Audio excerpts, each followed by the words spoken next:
Hi, I'm United States Senator Ron Johnson from the great state of Wisconsin, and today I'm interviewing and talking to a great American, retired Army Captain Jason Church, who I met over a year ago at Walter Reed Hospital. It's even more long than that. It's been a while. A couple of years. Well, time flies. Time certainly does fly. Well, Jason, I just want to start out. Just describe your background growing up. Where'd you grow up? Tell us a little bit about your family, your parents. Yeah, so I'm a stereotypical military brat. I was born in Fort Knox, Kentucky. 1989 now. Time does fly. My dad was a captain in the Army at the time, and was actually stationed at Fort Knox. And I was their firstborn child, one of three. And I had the pleasure of moving around the country a little bit as a kid, just with the military lifestyle. So where else did you live?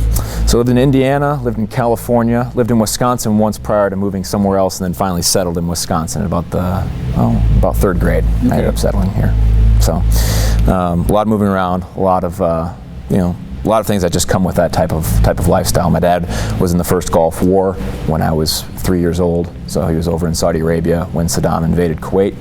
So from an early age, I was exposed to family members being gone for. So how long was his deployment then in the first Gulf War? It's about a year. About a year. Yeah, there was. Do you remember that?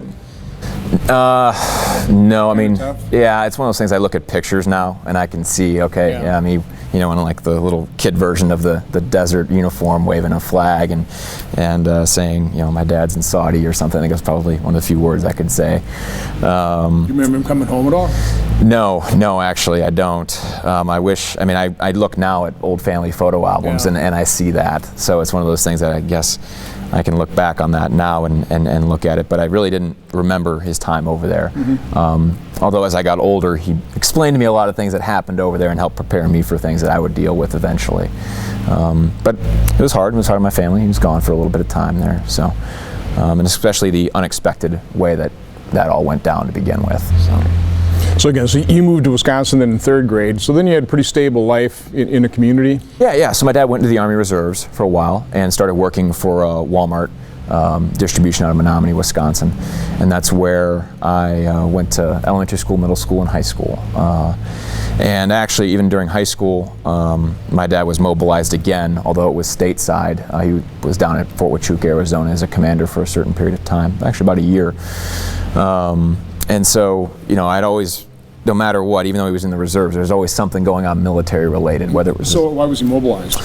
Well, I mean, after the September 11th attacks and everything that was going on over in Afghanistan and Iraq, stateside they needed more instructors for certain positions, and so he took a command position down in Arizona to help train military intelligence officers. And so he was gone again for a year, and it was one of those positions where he was down there all the time. And the way military intelligence works is, we can't have communication with him for a certain period of time, and so again that was hard. So you certainly remember that deployment? Oh, then. Absolutely. That was and he was gone for the full year then? Was he able to come back on trips or? It was hard for multiple reasons. One, it was my senior year. I was playing football, I was playing hockey, I was doing all those things. You're a pretty good football player, right? Yeah, I tried to be. and my dad, that's one of those things as a parent, and I'm sure you know this, that you want to see your kids, playing. Especially that senior year. Yeah, absolutely. And my dad missed a significant portion of that. I think he caught a couple games. He was able to come back and watch a couple. But other than that, my dad wasn't involved, not only in that part, but in sometimes just the growing pains of being, a young 17, 18-year-old, and especially their first one. My mom had to bear the brunt. Oh yeah, I mean, for that year, kind of a single parent. Yeah, absolutely. And it's tough. You had three boys in the family. Yes, yeah. Which I'm assuming you were just great kids. Oh yeah, no, picture perfect. Any trouble? Picture perfect. No, it's about far from the truth. I'm sure we put more gray hair in my mom that one year than any other year in her life. But looking back on that, it really helped us grow as a family in certain aspects too, to be put through those situations where, my mom really had to buckle down, and I think a lot of it also helped train her and our family for things that would come later on in life that were very trying. Mm-hmm. So, after high school, I went to college, and my father was a West Point graduate, and one of the things he told me, was that the one thing I wish I could have done was played sports in college. He was a pretty good baseball player, but when he went to the academy, he never had the opportunity to do that. And he's like, if you can, do ROTC, or if you're good enough to play football in college, try to do that, try and balance both of them. So that's what I ended up doing at lacrosse. So you thought about maybe applying for the service academy, but then you thought, no, I want to serve my nation, but I'll do it through ROTC. Right, and that's the way I went about doing it. It was also a great way for my parents to be able to see me again play sports for 4 more years. I got a balance of being able to not only have a military training and background, but also to have a traditional civilian education, so I can kind of experience working, and working at an entry level, part-time job in the summer and trying to make ends meet that way. So I think it really kind of helped mold me in multiple ways. So talk about your football career in college, because again, you're a pretty good football player, right? Don't be modest. I was lucky enough to be an all-state player when I was in high school. And your position? I was actually an offensive lineman. I used to be a little bit heavier back in the day, and then in college I went on to play at lacrosse. We were not nearly as successful as my teams in high school were. But it was one of those experiences that I was fortunate enough to be, a 4-year letter winner, play, a significant amount of time in college, and it's one of those things that I'm very fortunate to be able to do. I think, only 2% of high school athletes go on to play collegiate sports. So to be able to do that was just incredible, and then to have the opportunity to balance that with ROTC and have the commanders and all the people who were involved in that organization be flexible with me, because my time was very limited, really allowed me to have a truly amazing experience in college. So, do you remember the moment you decided to serve your nation in the military? I think it was one of those things that just kind of built up over time. I saw my dad serve, but not only did I see my dad serve, but my uncle served as well. He's just retired actually as a lieutenant colonel, and then both my grandfathers served. So it was kind of a 3-generational thing, and it's kind of a, if I see, it's like a lot of things. You see what your father does, and it's like, the pride and the man I look up to as a child. It's like, man, this is something I want to do. Look, like this is what my dad did. I want to do it too. And as time built on, I kind of figured out how I wanted to do that. But I think really from the time I was 5 or 6, I probably wasn't going to play pro football. So if I couldn't do that, I'd at least, go in the Army. So talk a little bit about just your time in the service, the esprit de corps. It's one thing that I never served, but we've got a lot of people in our office. I think 8 members of the service, about 115 years of total service. Yeah. But our chief staff, retired Lieutenant Colonel Tony Blando. I see when he gets around his military family, there's just something that happens emotionally.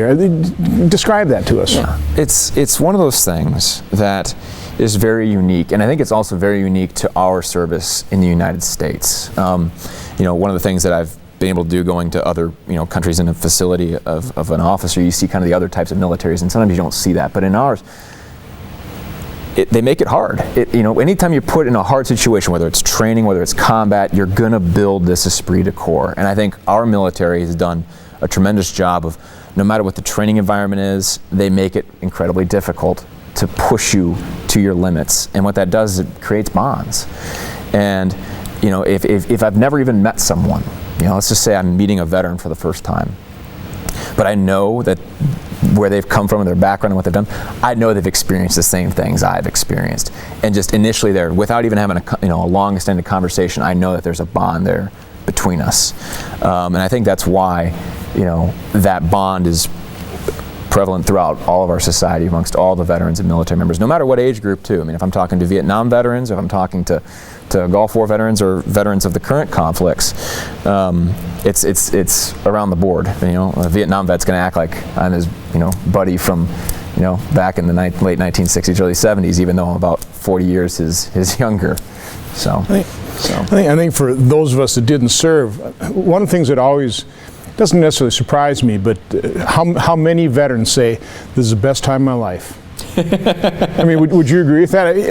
Here you have people going to sacrifice a lot, lose buddies, but still they look back at that time period and say, that was really the best time of my life. It's one of those things at the time, usually you're thinking, man, this is the worst time of my life. I could be thinking of nothing better. There's a lot of things I could be thinking better to do than what I'm doing right now. mean, that's just what it's like. Whether it's training or whether it's combat, you're put in those situations that are just, they're hard. But then when you look back on it, when you like I meet with buddies and friends and people I've trained with and gone to war with, and it's the best time of your life because it demands the best of you. And I think that's really what makes it kind of that best time of your life, is because it's like I got to push myself, and I got to see other people when they were pushed to really their limits and beyond. And when you see the best of people, when you see in the hardest of times, there is kind of that aspect where it is the best time of your life in not necessarily an enjoyment sense, but in what am I experiencing? The fulfillment. Sense. Yes. Now, you served in an all-volunteer military. Yep. Your father did not, correct? No, my father did. Well, he also all-volunteer by that point in time. Grandfathers would be the only ones that were serving in the all-volunteer force. Did you ever talk to your grandfathers about that difference? For them, it was one of those things that as they got older, they began to really appreciate some of those things even more. I think for them, they never really hit too much on being drafted and put into the service. I think for them, especially at the time, they just felt it was their duty. It was their civic, it was their duty as citizens of the United States. I think had it been an all-volunteer force, I would imagine, just given the magnitude of the situation, they would have felt compelled just by themselves to serve. Yeah. Well, I think I'd like you to kind of speak to the quality of the individuals now serving on a volunteer basis. Yeah. It's not easy to get in the military, is it? No. The standards to get in the military are very high. Let alone the physical standards. There's certain body types that the military says you're not fit to serve. So that standard alone is hard. And then past that, just the mental aspects to be able to handle the daily grind of military life. It's very difficult, and the standards are set high for a reason. And we want to have the highest quality force in the world. So amongst our population, we select what we can, the highest quality people that volunteer for it. So I think that's really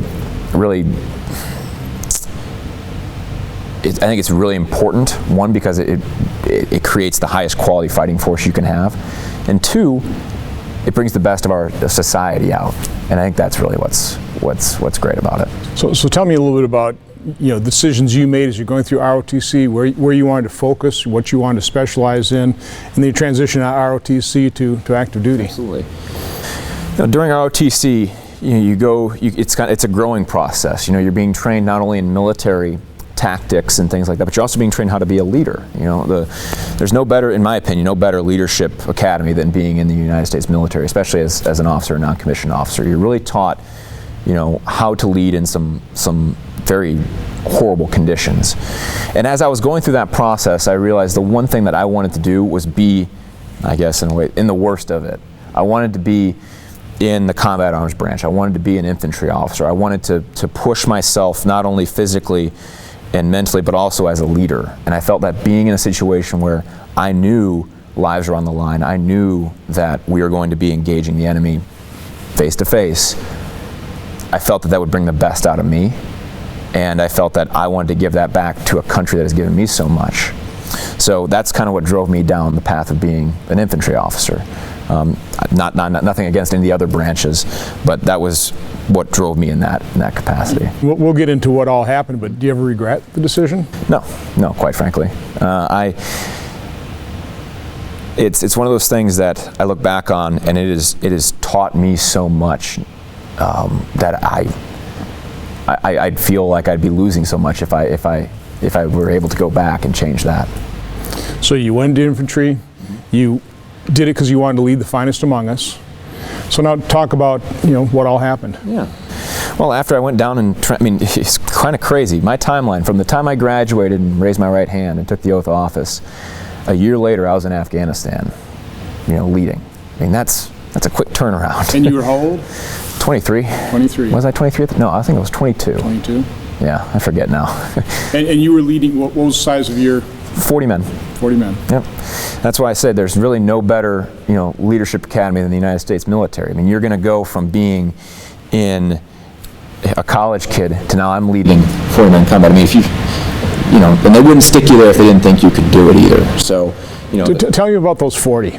Tell me what their backgrounds, where they come from. Oh, it's the greatest variety of backgrounds in the country. I mean, you have your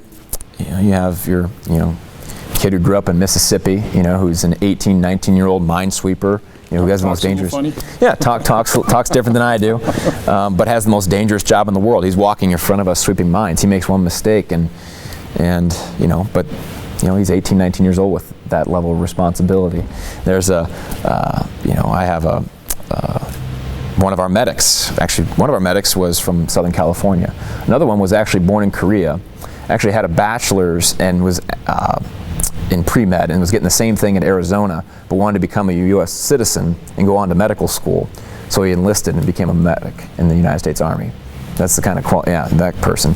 I had who else was running around with us over there? People from the state of Washington, Ohio, New York State. So again, you're 22 or 23-year-old. I'll say young man, but I'm thinking kid. I'm sorry. Okay. I'm 60 years old. Unbelievable. And so as a 22, 23-year-old young man, you are leading 18, 19, 20-year-olds? Yeah, and then there's the upper NCOs in the unit that are usually 25, 26, and then the platoon sergeant or my right-hand man is usually about 32 to 34. So somebody who's seen combat in the past? Yes, usually, and has gone from being a private all the way to an E7. Sorry, I'm screwing up my military lingo, but so. To become a private to go to sergeant first class, it's you've got to be in for a while. So that's what this guy was. So what were your missions? I mean, talk about the patrols you.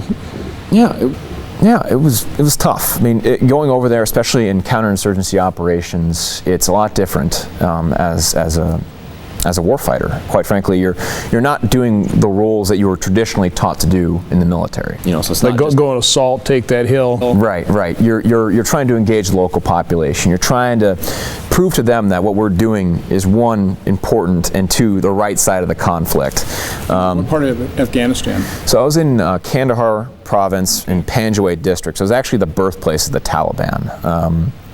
It was a very bad area. I mean, most of the people there, the locals, were either sympathetic to the Taliban or they felt that they better be sympathetic to the Taliban. Because if they weren't. Yeah, they would probably be killed. When the U.S. leaves, they're going to have a real serious problem. Absolutely. Probably not be around. Yeah. So for them, the pressures were not only coming from us, but really from the Taliban to conform to their way of life and all of those things. So to go out there and have counterinsurgency operations, you're exposing yourself. We're walking out there, instead of being as secret as we can, going on to an objective and then assaulting it, we're exposing ourselves. We're walking in the open. We're trying to engage the local population, say, hey, we're here to help you. Can you help us out? Where are the Taliban at? Things like that. That puts you at a considerable amount of risk. We're walking like sitting ducks. And that's hard sometimes for people to be able to understand and take, especially, just even the warfighter, but people back here. That's hard, and that made the missions very difficult. So what kind of success do you think you had winning hearts and minds? Well, when I'll tell a story. When there was a young boy over there who was, his father had told him to go place an IED in the ground. So his father either was a Taliban member or was being pressured to do this. But they grow accustomed to our tactics and how we operate. We're not going to, if we see a kid, instantly we usually think, okay, he's innocent, what's going on here? So this kid's carrying a sack and goes up to the ground and starts to put an IED in the ground. And it actually blows up in his face. Now, this kid had lost his arms and his legs, and the Taliban and the locals knew that if they were to grab the kid and bring him to us, we'd take care of him, because that's just what we do. So they ran to us for us to take care of him, and the injuries were too severe to save his life. But what ended up happening was the local population understood, like, hey, wait a minute, who's the right side here? Is it the people that are going to help us when we're in need, or is it those that are trying to tell us to put this stuff on the ground and hurting us? So I think we had positive impact when we go over there and we'd say, hey, you need help, we'll give it. You know, you need something, we're putting ourselves in danger for you. They understood that. I think we had a positive impact on the area. Whether or not those things are long-term, I think are more, you know, strategic and political. But in terms of the day-to-day operations we had over there, I think we had a positive impact with the local population. You know, I did visit Afghanistan and was out of Camp Leatherneck. We went and visited one of the pacified villages where they had a school and educating hundreds of school children. I do remember I went to the training mission, and we had interpreters, and we could talk to any of the recruits we wanted to. And I always kept asking, so why are you volunteering? Why are you joining the Afghan security forces? And I'll tell you, the last person I talked to is probably the most powerful. He said, for our nation, we want peace. Yeah. I mean, kind of that simple.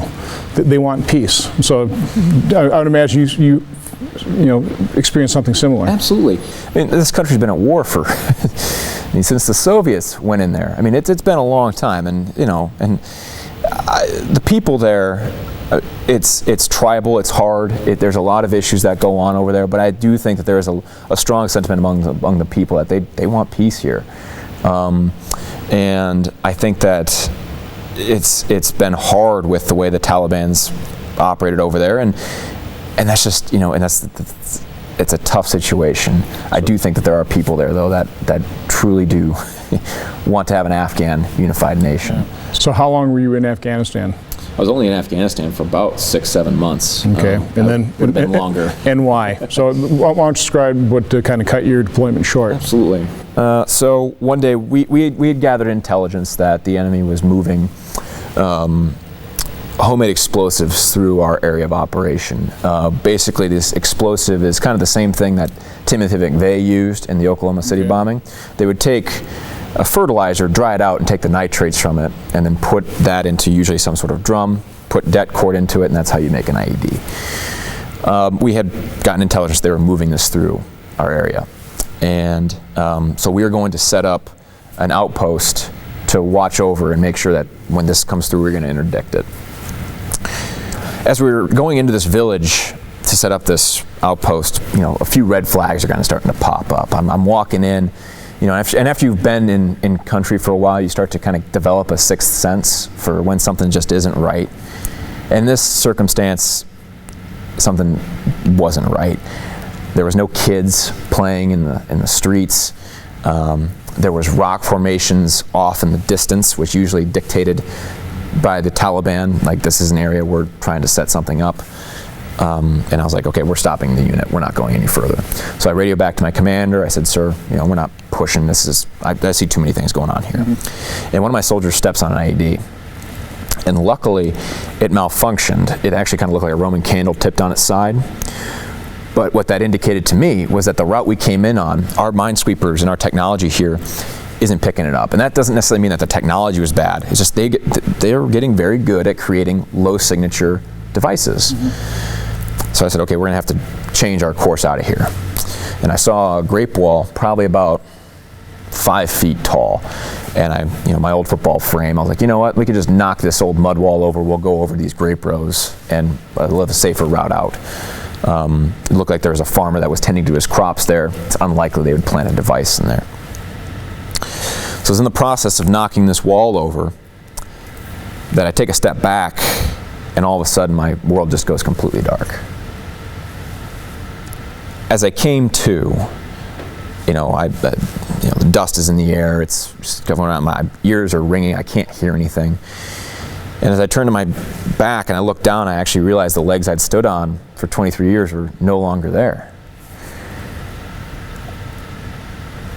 That's a tough thing to take in about 2 seconds.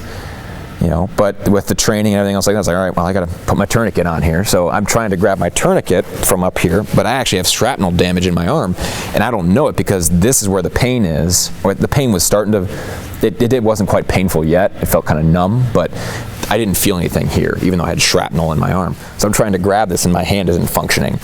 So my medic, the one from Southern California, who's, 20 years old at the time, comes running up to me with complete reckless abandon for his own life. Most of the time the enemy would set up secondary IEDs to try and hit our guys because they know we're going to come to our fallen comrades' aid.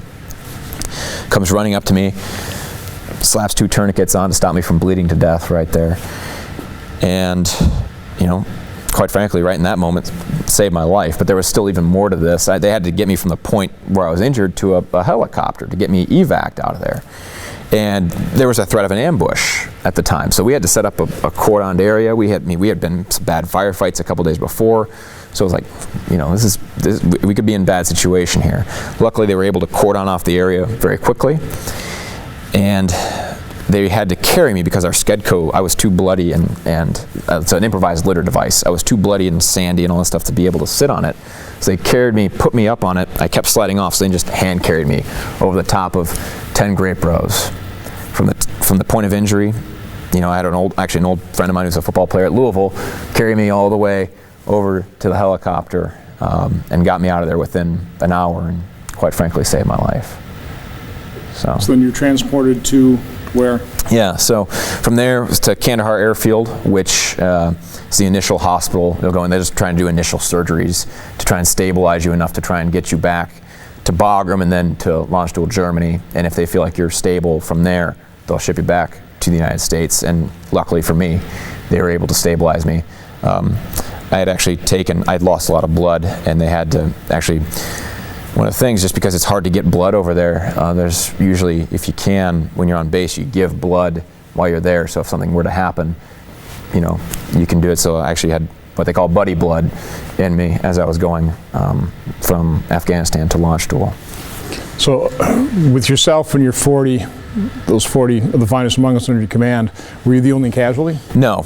I was in my, it was unfortunate. It was a daisy chain explosion. So it was my injury, and then there was 9 others. Now, the severity of those injuries varied. One was a man had a pretty significant injury to his jaw. Some others had some pretty severe burns. I was the only one who lost limbs in the incident, but I can tell you that some of the mental injuries that had occurred, not just in that specific instance, but over the entire deployment, has taken a toll on some of my men as time has elapsed here. So luckily we're all okay. I try to keep track of them still, but of that specific injury in that day, I would say I was the worst physically. So that was the only time you had suffered casualties, when you were there with your 40? Yeah, we had other firefights where we had some casualties. Actually, the day before, we had a pretty bad firefight where my radio operator got hit with a ricochet bullet. And actually, that same medic who saved me was the same one who actually performed a needle decompression to reinflate his lung so his lung wouldn't collapse and create a clot. So, yeah, I mean, we had been, you know, and then there's a month or so prior, we had another similar incident with an IED, and this time they had an ambush set up, so it was a little bit of a... Did everybody survive? From my platoon, yes. We had one person commit suicide after we came back, but in the...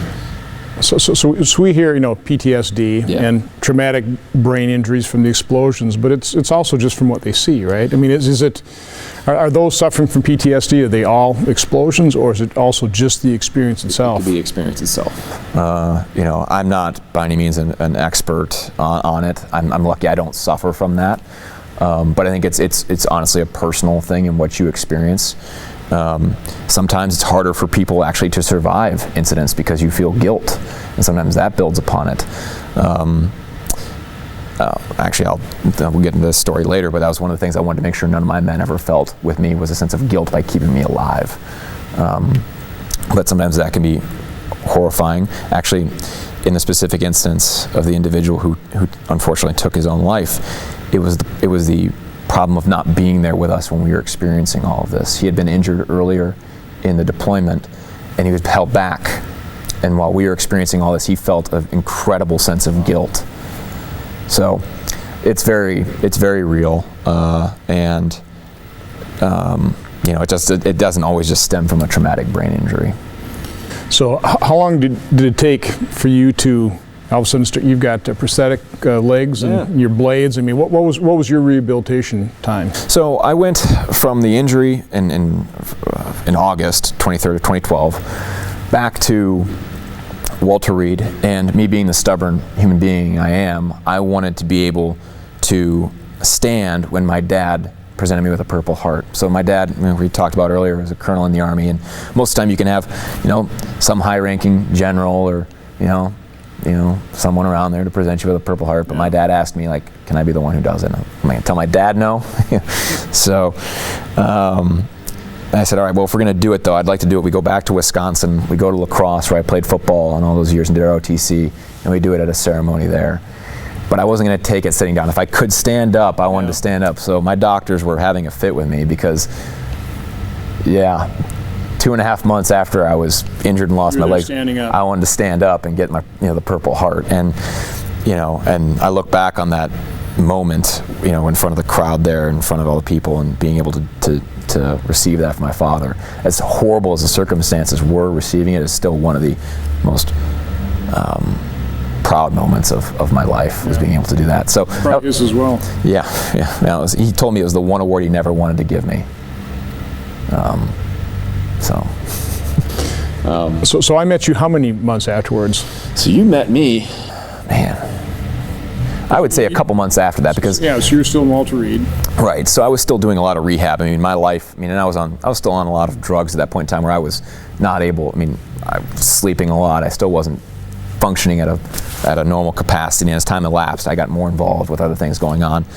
And I think we met either in January or February of that next year, just a few months after. Now, you were already going out and doing motivational speeches, correct? You're already taking your experience and inspiring other people. Well, I always say that although I lost my legs, God gave me a platform to stand on. So even in that circumstance, I felt like I could do something. So when I went back, actually, the Purple Heart ceremony was over a Veterans Day weekend, and I spoke at a middle school there. It was the first time I did that, and I just kept going around and speaking at different places. So I had felt, even by the time that we had met, that I was trying to give back in some way. And I do remember the day we met. It was funny. I think you were about late for an airplane. We're always late. rushing you all over the place, but you were like, no, I really want to go see Jason. So you were, you and Tony Blando came to the hospital, and we met there, and I really appreciated that. It was one of those things I look back on.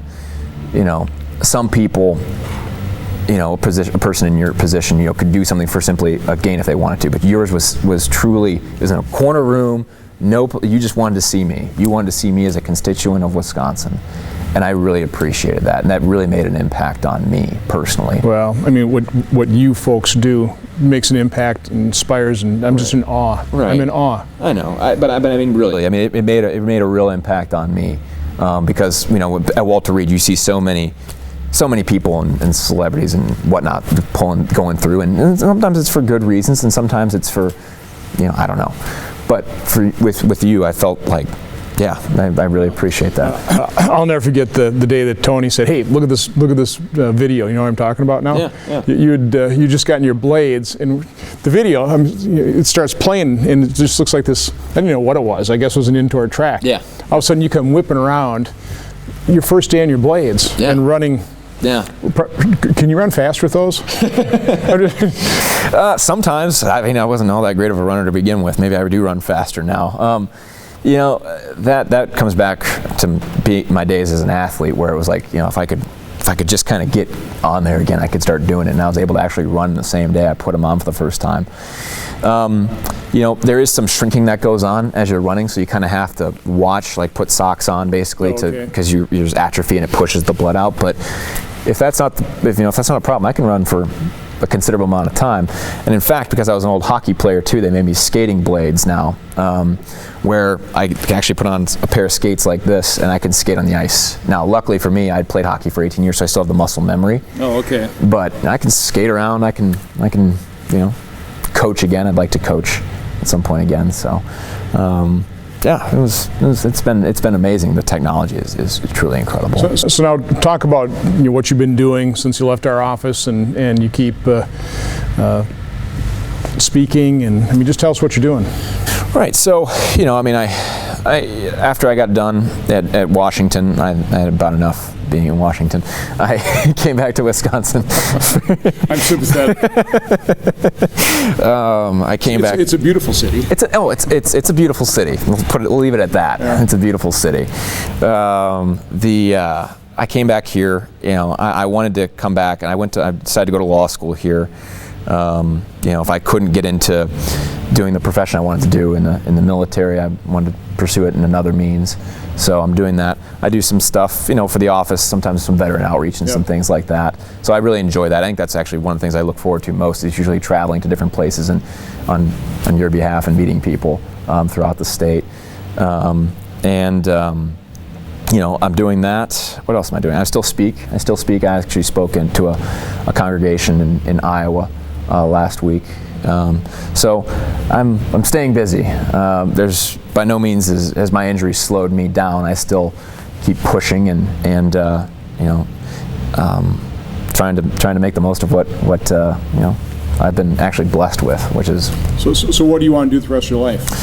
It's a great question. You know, there's a lot of things I'm looking at doing. You know, I'm kind of a near-term goal is just to get my education, those things knocked out and done. After that, you know, I'd like to, you know, either work in some type of business setting as a either a corporate attorney or something like that. I wouldn't mind being in that setting. I think there's I think there's a lot of frivolous litigation that could be defeated in certain things. So, anyway, we can try and reform our legal system together. That would be nice. That would be nice. There's a lot of issues with that I've learned quite a bit about just in my short experience in law school. And to be honest with you, to continue to engage myself in the veteran community that I'm so proud to be a part of. You know, there are so many opportunities and different things for me to get involved, and I feel like I should continue to do so.